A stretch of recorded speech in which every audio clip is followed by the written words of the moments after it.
Good afternoon. It is Wilfredo Aguilar, bringing you the word of the day today. It's May 3rd, Sunday, beautiful Sunday. It's a beautiful Sunday. Um, I want to say hi. I say hello to the YouTubers, viewers. They've been commenting. I have no idea who they are.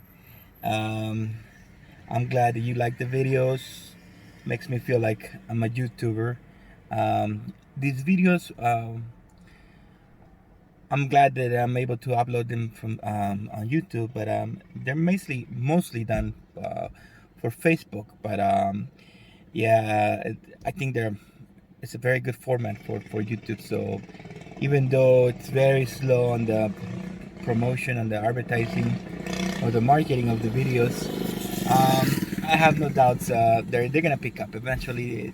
YouTube is like that. All of a sudden, you're nowhere, you're in the middle of nowhere, and then all of a sudden you're in the city, a lot of traffic.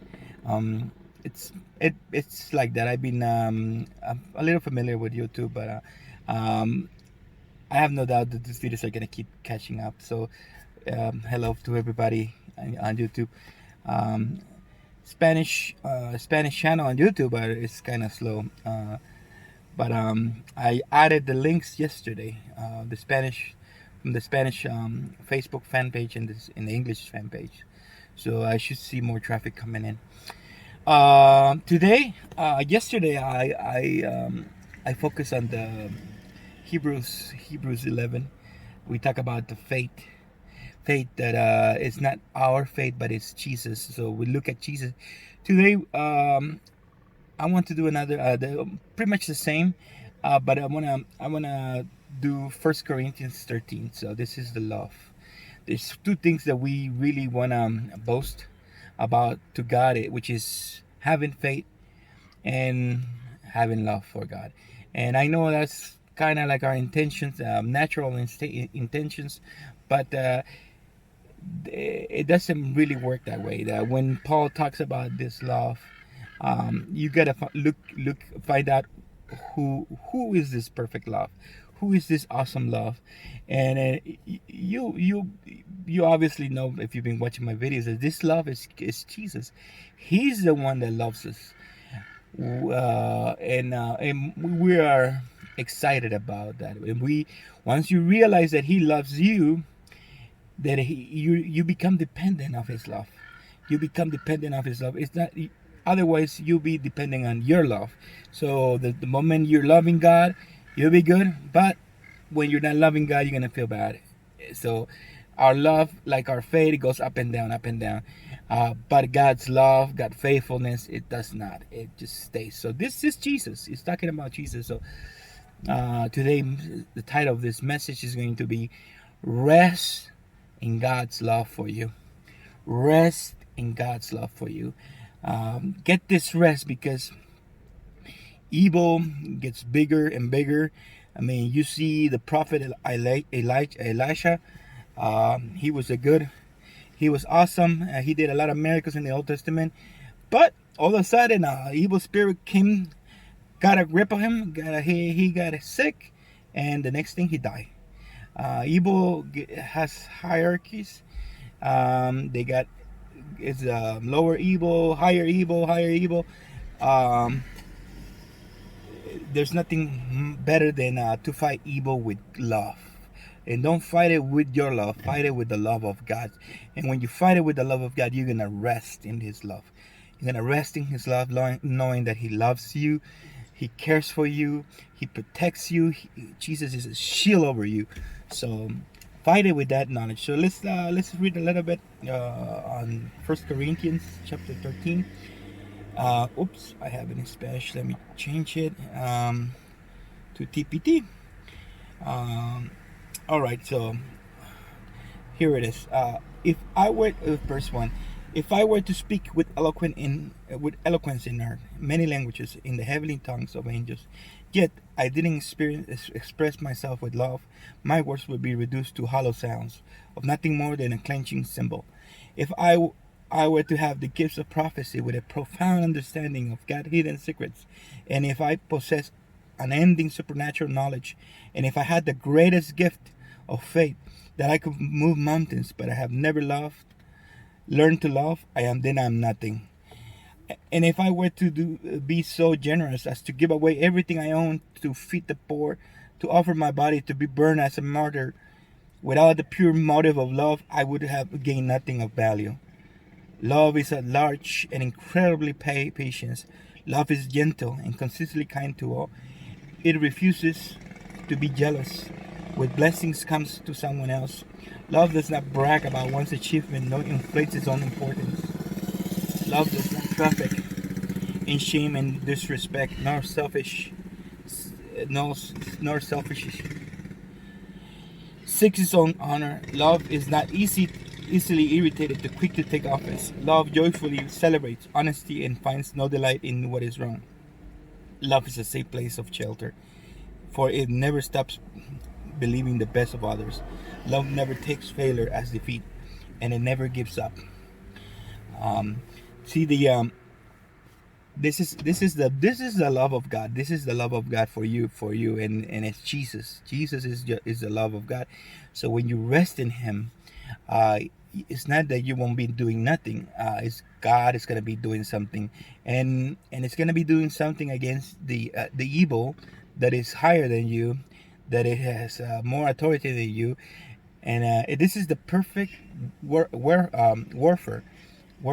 strategy to if you want to fight evil, you want to fight it with love, and fight it with the love of God. Know that God loves you.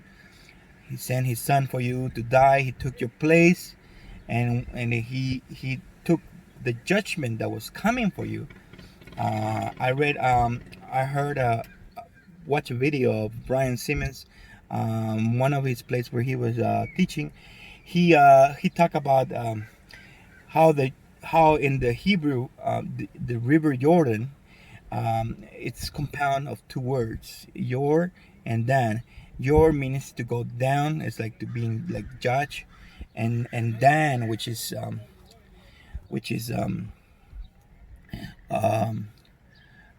no, yor is to go down, and dan is with to be judged. So it's a river of judgment. And he was talking about how when the people of Israel were about to conquer their inheritance, they crossed that Jordan, and how the priests step into the water, and these priests are with the ark are symbol of Christ. They're symbol of Christ, and how God roll up the river Jordan, which is a big river, and He rolled it up all the way up, because it sort of comes from up and then descends. So He rolled that river up all the way to a town called Adam, and he was comparing this to how Christ descended into judgment for us, for us the believers, and He rolled that river up all the way to Adam. So God rolled the judgment all the way to Adam. How there's two agendas in the world. One is the love of God, and the other one is the destruction, the judgment. But you have no judgment for you. You have the judgment that was for you. The love of God, which is Jesus, took it for us. So He took it for us. So there's no judgment left for us. So that was it's in the fan page. I put it in. I think it was minute 25 to 27. So you can go ahead and look at that. Okay, so let me keep reading a little bit more.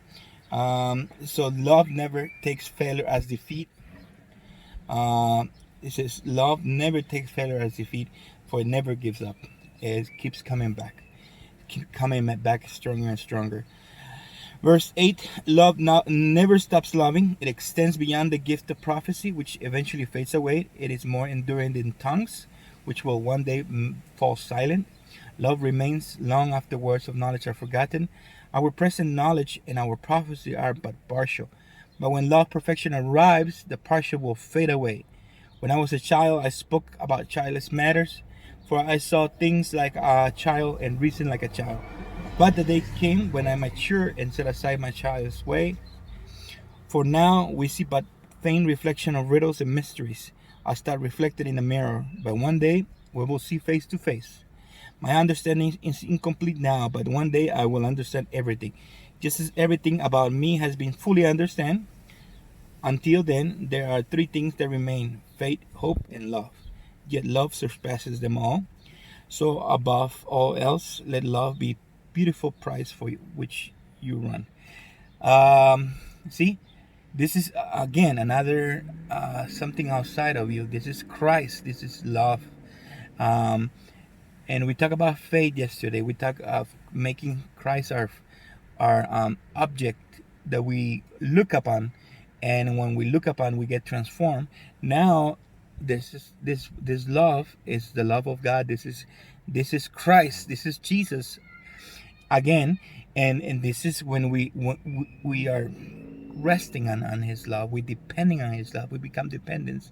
We cannot do nothing without His love, and His love will give you victory, victory after victory, and not just victory over little enemies. He will give you victory over huge enemies, of enemies that you just cannot beat. He will give you victory not because of your love or your faithfulness, but because of His love, because of His faithfulness towards you, because that's how much God loves you. So God really, really loves you, and He's faithful to you. He loves you, and He has shown it to you time after time. So this chapter is not too big. So it's I'm gonna post the chapter on the Facebook, and then on YouTube I'm gonna just point a link, because Facebook doesn't take long commentaries, long on the video, long descriptions. So just gonna point the link. So this is it. This is it. Rest on God's love for you. Rest. And this is how you will win big battles again. The evil. There's so much evil in the world. And this is not just, sometimes it's just not just little evil. This is big evil playing out. And no matter how great spiritually, you see how Paul's talking about people that are operating in the gifts of the Spirit. When you tend to operate in the gifts of the Spirit, you tend to think that you have achieved something great, but ultimately, it's not gonna be your gifts in the Spirit that are gonna make you great. It's gonna be resting on His love, resting on His love, rest. And when you rest, God will give you big victories over evil. This is the best strategy to win warfare against the evil in the world. So my prayer is that you rest today in God's love for you. And I'll see you tomorrow. Have a great Sunday.